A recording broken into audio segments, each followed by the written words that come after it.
La próxima semana inicia Semana Santa, pero ¿en qué debemos de reflexionar? ¿Qué significado tiene realmente para los creyentes hoy en día? ¿Por qué lo recordamos cada año? Esta noche me acompaña el padre José Alberto Medel. Quédese con nosotros. Esta noche les aseguro que el programa de verdad va a estar muy, muy bueno. Esto es Frente a Frente, periodismo con responsabilidad. Comenzamos.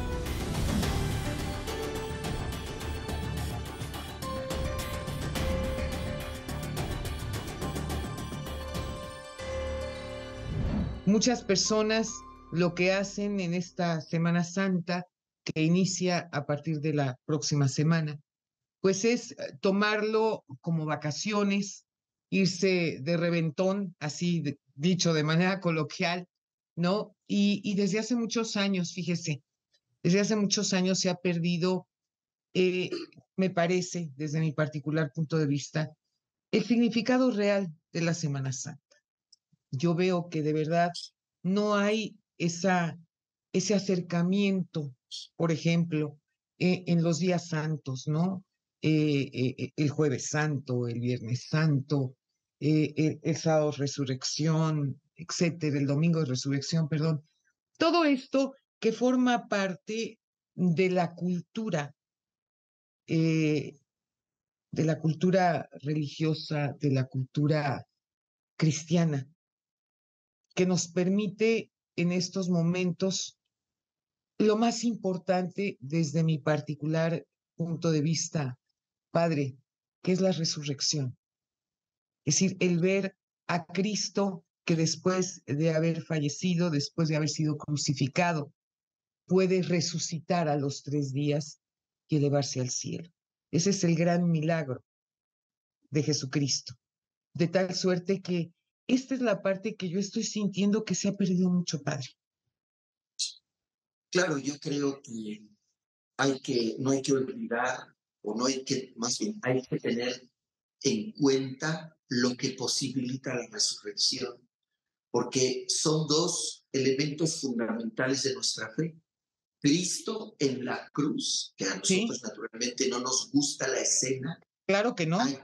allí fue donde venció al pecado y a la muerte. La resurrección es la consecuencia de esa batalla lograda y ganada por Cristo.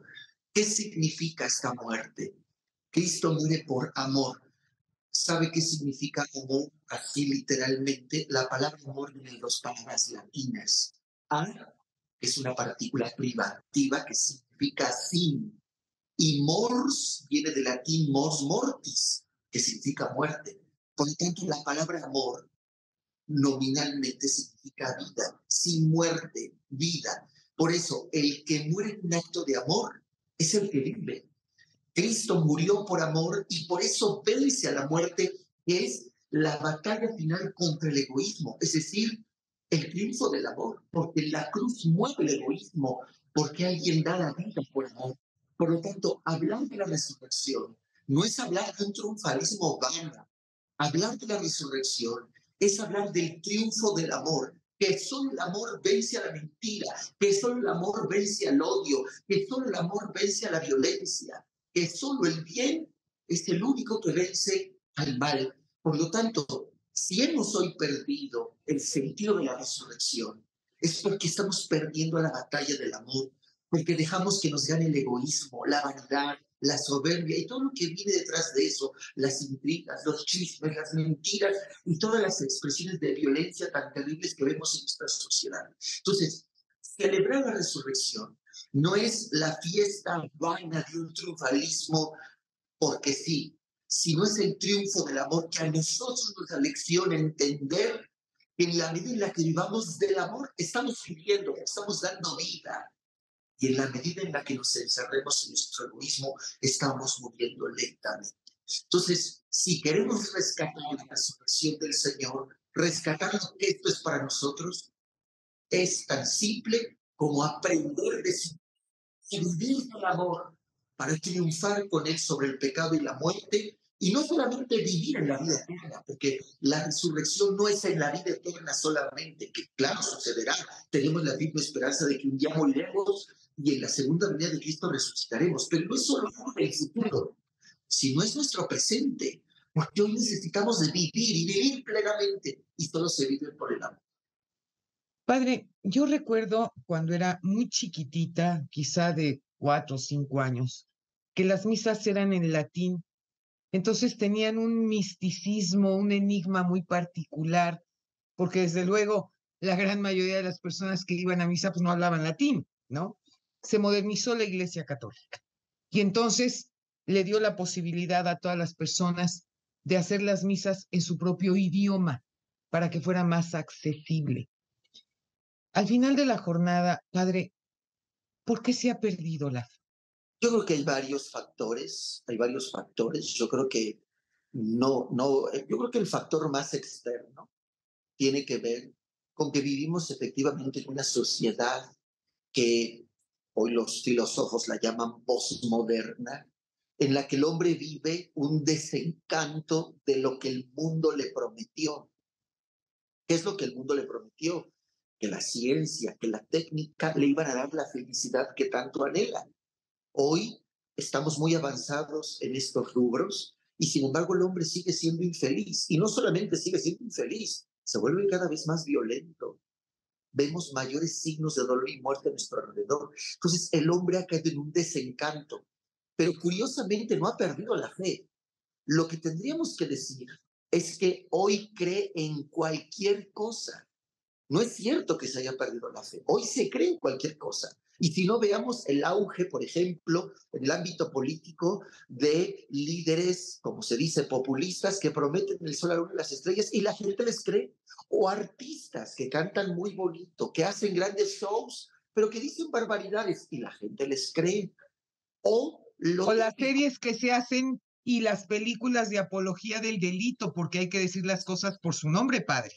Exactamente, exactamente. O lo típico que son las brujerías, que son ¿cómo se dice? Los fetiches, que son todos estos cultos a la muerte, a la santería, el crecimiento de todas estas expresiones pseudo espirituales. Todo esto nos habla de que el hombre no ha dejado de creer. El problema es que cree en cualquier cosa, le crea a cualquiera. Ahora, eso por una parte. Por otra parte, es cierto que la familia ya no transmite la fe. Es cierto que la familia ya no transmite los valores y esto forma parte de un fenómeno cultural más amplio. ¿Cuál? Por ejemplo, los papás. Muchos papás, eso es lo que hoy los sociólogos estudian, muchos papás vienen de familias en las que sufrieron muchas carestías. Estamos hablando de después de la Segunda Guerra Mundial, todo el tiempo de la Guerra Fría, todo lo que implicó para la sociedad. Muchos vienen de familias que se hicieron con mucho esfuerzo, con mucho trabajo, donde los papás decían, voy a darles a mis hijos lo que yo no Lo que tuve. yo no tuve, claro. Eso. Y ahora los papás están haciendo a los hijos inútiles porque les están dando todo, pero no les dan lo que hace al hombre y a la mujer plenamente ser humano. No les inculcan valores, principios, la fe, que es el primero de todo. Entonces, todos estos factores, y también no hay que negar que en la Iglesia Católica han salido a la luz escándalos terribles que nos avergüenzan y que también han abonado a la desconfianza. Entonces, no se trata solo de no creer, sino se trata de que la gente cree en cualquier cosa, como lo he reiterado. Entonces, yo creo que en algún momento la gente, otra vez harta de todos estos engaños, volverá a la fe. Lo estamos viendo. Curiosamente, uno de los miedos de los obispos, ahora después de la pandemia, es la gente no va a volver a los templos. Y eso no está pasando. Al contrario, la gente sí está volviendo y hasta más, podría yo decir. Entonces, yo creo que es el momento de la evangelización, de la catequización, del transmitir la fe. Y eso es lo que está en el corazón de lo que fenomenológicamente se llama la tradición. A veces le damos una connotación negativa a la tradición. La tradición no es quedarme en el pasado. La tradición es dinámica. La palabra tradición viene de tradere, entregar. Es algo dinámico. Es algo valioso que yo transmito. Y hoy la gente está redescubriendo cosas valiosas, como lo que usted misma decía: me educaron mis padres, yo fui a escuela de monjas. Entonces usted dice: yo soy católica, a lo mejor no seré, bueno, no sé si a su caso, pero mucha gente dirá: tal vez no seré muy practicante, pero yo sé que eso es algo valioso. Y muchos lo están descubriendo, lo están transmitiendo. Yo creo que estamos en este momento, Lolita, como esta parte donde se da un tipo de vida muy particular, que es donde se une el agua dulce de los ríos con el agua salada de los mares. Se da un tipo de vida muy peculiar. Yo creo que estamos viviendo ese momento, porque la gente sí siente la necesidad de creer en las cosas que tienen valor y no en el humo que les venden como valioso. Una de las cosas cuando de repente han salido escándalos relacionados con algunos ministros de la iglesia, lo que yo les digo es lo siguiente, porque no faltan expresiones donde dicen: es que así como voy a creer, a ver, aquí hay un punto fundamental.